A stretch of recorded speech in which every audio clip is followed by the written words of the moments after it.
10 times Meghan Markle broke royal protocols. Sitting etiquette. During Meghan's start as the Duchess of Sussex, she was put under immense pressure and scrutiny by the British media and by the countless rules members of the royal family have to follow, including how one sits. For royal women, whenever they are sitting, especially when in the Queen's presence, they have to sit with their legs and knees together while having their ankles crossed. Well, Meghan had to correct herself after crossing her legs at a royal family function, despite it being far more comfortable. Coined by Beaumont etiquette and named for the Duchess of Cambridge, Kate Middleton, her go-to sitting position involves keeping her knees and ankles tightly together and slanting her legs to the side. It keeps her posture modest and makes her legs appear longer. The late Princess Diana was known to sit the same way.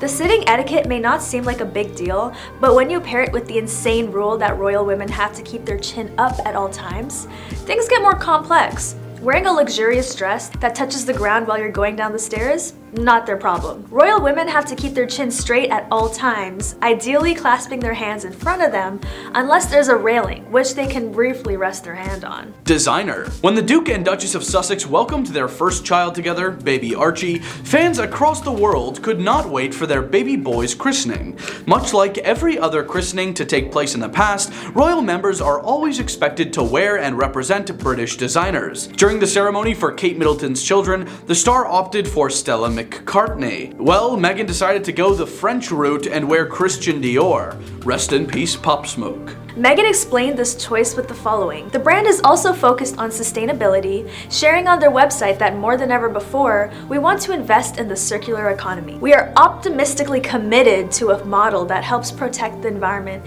and future generations alike. I believe these are the best ways to keep moving forward to enable children to have carefree fun in the natural surroundings we must protect. Liberty, quality, durability. Markle's style relies on tried and tested combinations that never let her down, and go to labels that major in modern power dressing, such as Carolina Herrera, Oscar de la Renta, Stella McCartney, and Victoria Beckham. I can't knock Meg for wanting to wear whatever she wants, but when so many Brits are on her list of designers, it seems like an intentional move to defy the crown. Royals only. Back in 2018, Meghan Markle joined Harry at the esteemed Commonwealth Youth Forum, which is an event usually reserved for royal family members only. Considering Markle was still engaged to Harry at the time, her attendance was not expected. However, she set aside the rule and attended just the same. This led the public to assume that Harry had requested her presence, which he most certainly had to run by the Queen herself. The forum calls on the 1.2 billion young people within the Commonwealth, who form 60% of the population, to take increased responsibility and ownership of building the Commonwealth they want to see in the future. The 3-day program will bring together 350 youth leaders from across the Commonwealth to create the Commonwealth Youth Forum Youth Declaration and Action Plan, a blueprint that will guide the work of the Commonwealth Youth Council and the 12 Commonwealth Youth Networks over the next 2 years. These recommendations then are presented to heads of government and stakeholders. Markle became the first fiancé to attend Christmas Day celebrations. Harry even pointed out how happy he was she was there. I'm also incredibly grateful that the woman I'm about to marry, Meghan, will be joining me in this work, of which she too is hugely excited to take part in. I mean, all the power to them. Contour. When you become a member of the royal family, it is expected of you to always present yourself in a way that the head of state sees fit. It seems as if Queen Elizabeth II prefers the ladies of the royal family to wear very minimal makeup, all while following very strict fashion rules. When it comes to Meghan's makeup, the star prefers to accentuate her stunning features, and rightfully so. However, the contour and bronzer is definitely a no-no in the Queen's eyes. Oh well. Bright lip colors are frowned upon by the royal protocol. The Queen commissioned a unique shade to match her coronation robes in 1952. It is also unlikely that you'll ever find a member of the royal family pulling out a pressed powder for a touch-up in the back seat. While royals must appear put together in public at all times, quick touch-ups are out of the question. Insta. When Meghan and Harry officially tied the knot in May 2018, the world immediately began to wonder when the duo would welcome their first child together. Well, when it came time for the big announcement, the two went ahead and revealed the news on Instagram. Traditionally, announcements are shared on a ceremonial easel placed outside of Buckingham Palace, says Cosmopolitan. However, the couple opted for their own method, considering it is, their baby after all. According to sources, Lily was born on Friday, June 4 at 11:40 a.m. in the trusted care of the doctors and staff at Santa Barbara Cottage Hospital. The new arrival weighed in at 7 pounds 11 ounces and that both mother and child are healthy and well and settling in at home. Lily is named after her great-grandma, Her Majesty the Queen, whose family nickname is Lilibet. Her middle name, Diana, was chosen to honor her beloved late grandmother, the Princess of Wales. This was the official announcement for their second child. So they got a bit more professional, but who cares? It's not the media's baby, it's theirs. This isn't the first time that the media was used to announce the birth of a royal baby, before Buckingham Palace was able to make its official statement. Prince Harry was also born in a hospital, his older brother Prince William being the first royal born in a hospital. But news of his birth was instead spread by a television crewman who announced, "It's a boy," to a crowd waiting outside. The delivery was later confirmed by an official proclamation that was placed outside of Buckingham Palace. Closed her own door. While royals are allowed to do normal, everyday things, they aren't expected to when they are making official appearances. That was the case for Meghan Markle when she made her first public appearance as the Duchess of Sussex and closed her own door. Gasp. This is a seemingly normal task. However, for Meghan, this was a noteworthy moment as it goes against the very rule that you are a member of the royal family or a dignitary. You have a member of staff to open and close a car door for you.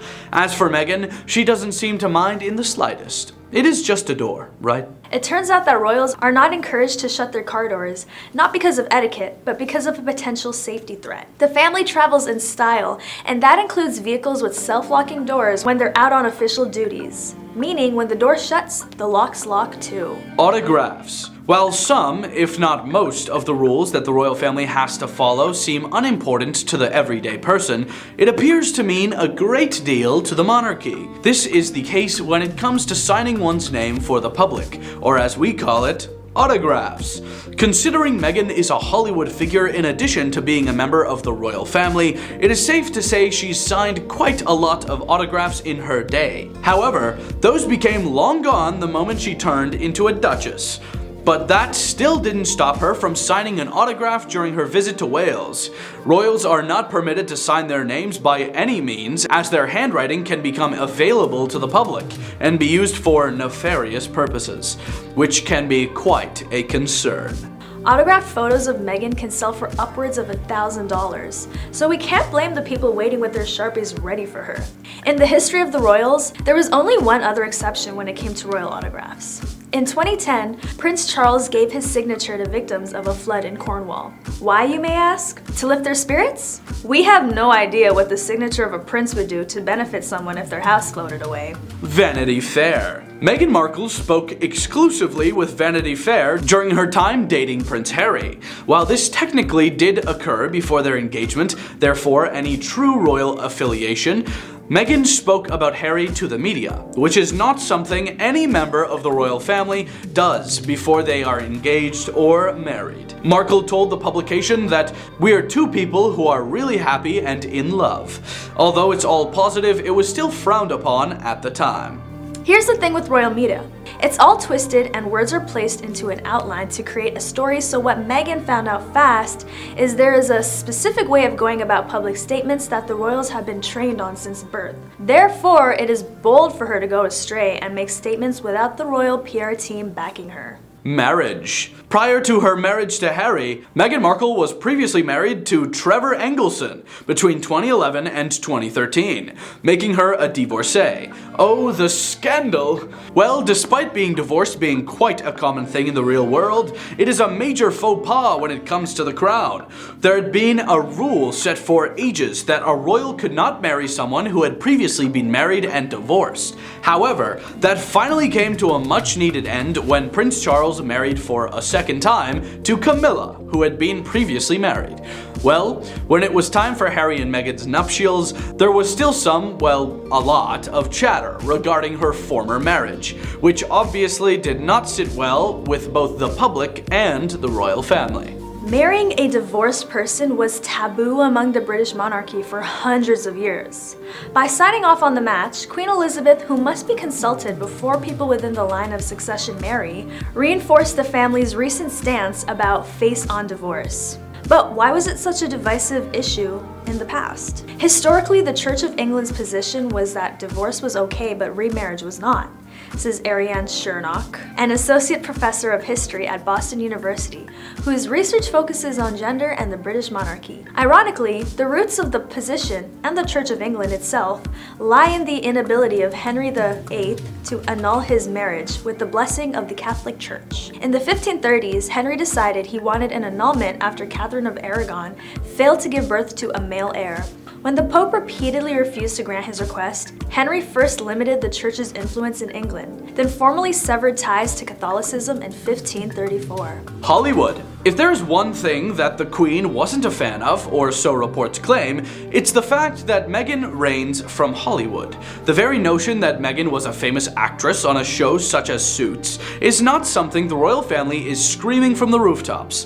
While her role as Rachel Zane on the hit show became a fan favorite role, being a famous actress is certainly unprecedented in the royal family, which was considered to be a rule breaker, says Cosmopolitan. While many of Meghan Markle's Hollywood credits started as blink and you'll miss it roles, the Duchess successfully transitioned from a Deal or No Deal briefcase model and non-speaking cameos to leads in 2 Hallmark Channel movies. Markle, who was born in California in 1981, was influenced by her father, who worked as a lighting director in TV. The royal may have presumed a spotlight life would bring drama, and I guess they were wrong. It's ironic that the royals dislike Meghan for hailing from Hollywood, but turn a blind eye to films or shows about their lives, like The Crown. The Queen's daughter even admitted in the 2020 documentary, And the Princess Royal at 70, that she found season 1 episodes quite interesting. Hypocritical if you ask me. 10 times Meghan Markle broke royal protocols. Thanks for watching.